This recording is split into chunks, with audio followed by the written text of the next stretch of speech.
नमस्कार दोस्तों, मैं सुरजीत सिंह चुंडावत स्वागत करता हूं आपका हमारे यूट्यूब चैनल केजीएस विद्यापीठ पर। दोस्तों, आज हम बात करने वाले हैं क्लास 9 के एक शानदार चैप्टर जिसका नाम है साउंड। इस साउंड के बारे में हम क्लास 8 में बहुत अच्छे से बात कर चुके थे, लेकिन कुछ टॉपिक ऐसे थे जो उस समय कवर नहीं हो पाते हैं क्योंकि क्लास का लेवल थोड़ा डाउन होता है। और उसके बाद में जैसे आप क्लास 9 में आते हो, 10th में आते हो, तो वहाँ पर क्या होता है, जो आपने पुराने पढ़े हुए जो टॉपिक होते हैं उन्हीं को बहुत ज़्यादा एक्सप्लेनेशन के साथ में आपको दे दिए जाते हैं। ठीक है ना। ऐसे ही आप 11th 12th में आओगे तो वहाँ पर भी आपको वही टॉपिक बहुत ही एक्सप्लेनेशन के साथ में दिए होते हैं और वही आपको पढ़ना होता है। तो यहाँ पर आज हम वापस साउंड के बारे में बात करने वाले थे जो कि आपने क्लास 8 में पढ़ा था।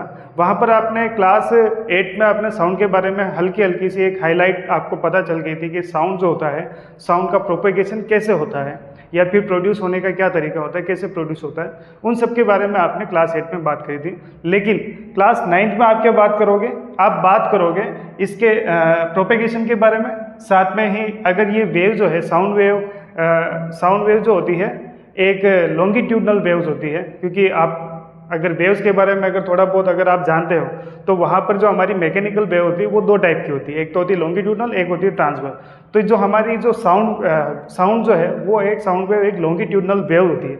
इतना आपको इस चैप्टर में अभी और पता चलेगा। लेकिन उसके बाद में हम क्या पढ़ेंगे, ये जो साउंड वेव होगी उसकी कैरेक्टरिस्टिक्स क्या क्या होती है, उसको पहचानने के हमारे पास में क्या तरीके होंगे। क्योंकि मेरा साउंड और आपका साउंड, सभी का साउंड कैसा होता है, अलग अलग होता है, लेकिन हम फिर भी सभी का साउंड क्या कर सकते हैं, पहचान सकते हैं। ये कैसे हो पाता है, कैसे नहीं हो पाता है, साउंड का प्रोपेगेशन कैसे होता है। साथ में ही पढ़ेंगे कैरेक्टरिस्टिक्स में कुछ टॉपिक्स होते हैं जैसे फ्रीक्वेंसी हो गया, एम्पलीट्यूड हो गया, वेलोसिटी, टाइम पीरियड, इन सब के बारे में अपन क्या करते हैं इस चैप्टर में बात करते हैं। साथ में ही इको के बारे में पढ़ेंगे कि साउंड जो होता है हमारा इको होता है, जिसकी वजह से हमें बार बार हमारा वही साउंड सुनाई देता है। और रिवर्बेशन के बारे में बात करेंगे।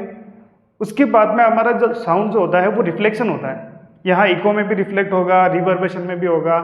अब इस साउंड के रिफ्लेक्शन के डिसएडवांटेजेस में अगर कुछ गिन सकते हैं अपन तो इको वगैरह इनको अपन गिन सकते हैं, लेकिन इनसे फ़ायदा भी हो सकता है क्या, रिफ्लेक्शन से कुछ फ़ायदा होता है क्या, इन सब के बारे में भी किस चैप्टर में बात करने वाले हैं, इस चैप्टर में बात करने वाले हैं। क्योंकि अगर आप देखोगे कि डॉक्टर के पास में जो स्टेथोस्कोप होता है उससे क्या होता है, वो भी एक साउंड के रिफ्लेक्शन का ही एप्लीकेशन है जिसका अपन क्या करते हैं डेली लाइफ में हमारे यूज़ में आ रहा है। ऐसे बहुत सारे, जैसे अभी बहुत सारी बड़ी बड़ी मशीनें होती हैं लोहे वाली, उसके अंदर क्या चेक करना होता है, आपको डैमेज चेक करना है। बड़े बड़े जो पूल्स जो होते हैं, है ना, और ब्रिज वगैरह, तो वहाँ पर भी अगर आपको डैमेज चेक करना है तो आप इस साउंड वेव का यूज़ कर सकते हो। ऐसे बहुत सारी जगह क्या करते हैं अपन इस साउंड वेव का यूज़ कर सकते हैं। उसके बाद में एप्लीकेशन पढ़ेंगे। एप्लीकेशन के बाद में हम हमारी हियरिंग रेंज के बारे में बात करते हैं कि हमारी जो हियरिंग रेंज होती है वो कहाँ तक होती है, और इन सब के बारे में इस चैप्टर में पढ़ने वाले हैं। ठीक है ना।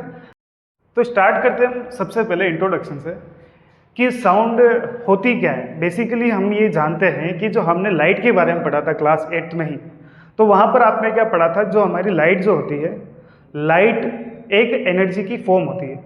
वैसे ही हम साउंड के बारे में बात करते हैं तो साउंड भी क्या होता है, एक एनर्जी की फॉर्म होता है जो क्या करवाता है, हमें सुनने में हेल्प करवाता था। और जहाँ पर अपन लाइट देखते थे तो लाइट क्या करती थी कि लाइट हमें कोई भी चीज़ देखने में हेल्प करवाती थी। तो यही दोनों में डिफरेंस होता है। ठीक है। उसके बाद में अपन क्या करते थे, अपने को पता था कि जो लाइट जो होती है वो लाइट क्या करती है, कोई भी चार्ज पार्टिकल के एक्सीलेशन की वजह से क्या किसका फॉर्मेशन हो जाता है, कोई भी लाइट रे का फॉर्मेशन हो जाता है। लेकिन यहाँ पर हमारी जो साउंड वेव जो होती है, उस साउंड वेव को प्रोपेगेशन के लिए क्या चाहिए होता है, मीडियम चाहिए होगा। बिना मीडियम के क्या नहीं हो पाती, हमारी साउंड वेव जो होगी वो ट्रेवल नहीं कर पाएगी और हमारे कानों तक कोई आवाज़ नहीं जा पाएगी। इन सब के बारे में बात करते हुए आगे हम क्या पढ़ते हैं कि हमारा जो साउंड का प्रोड्यूस होने का तरीका होता है वो प्रोड्यूक्शन कैसे होगा, प्रोडक्शन कैसे होगा साउंड का।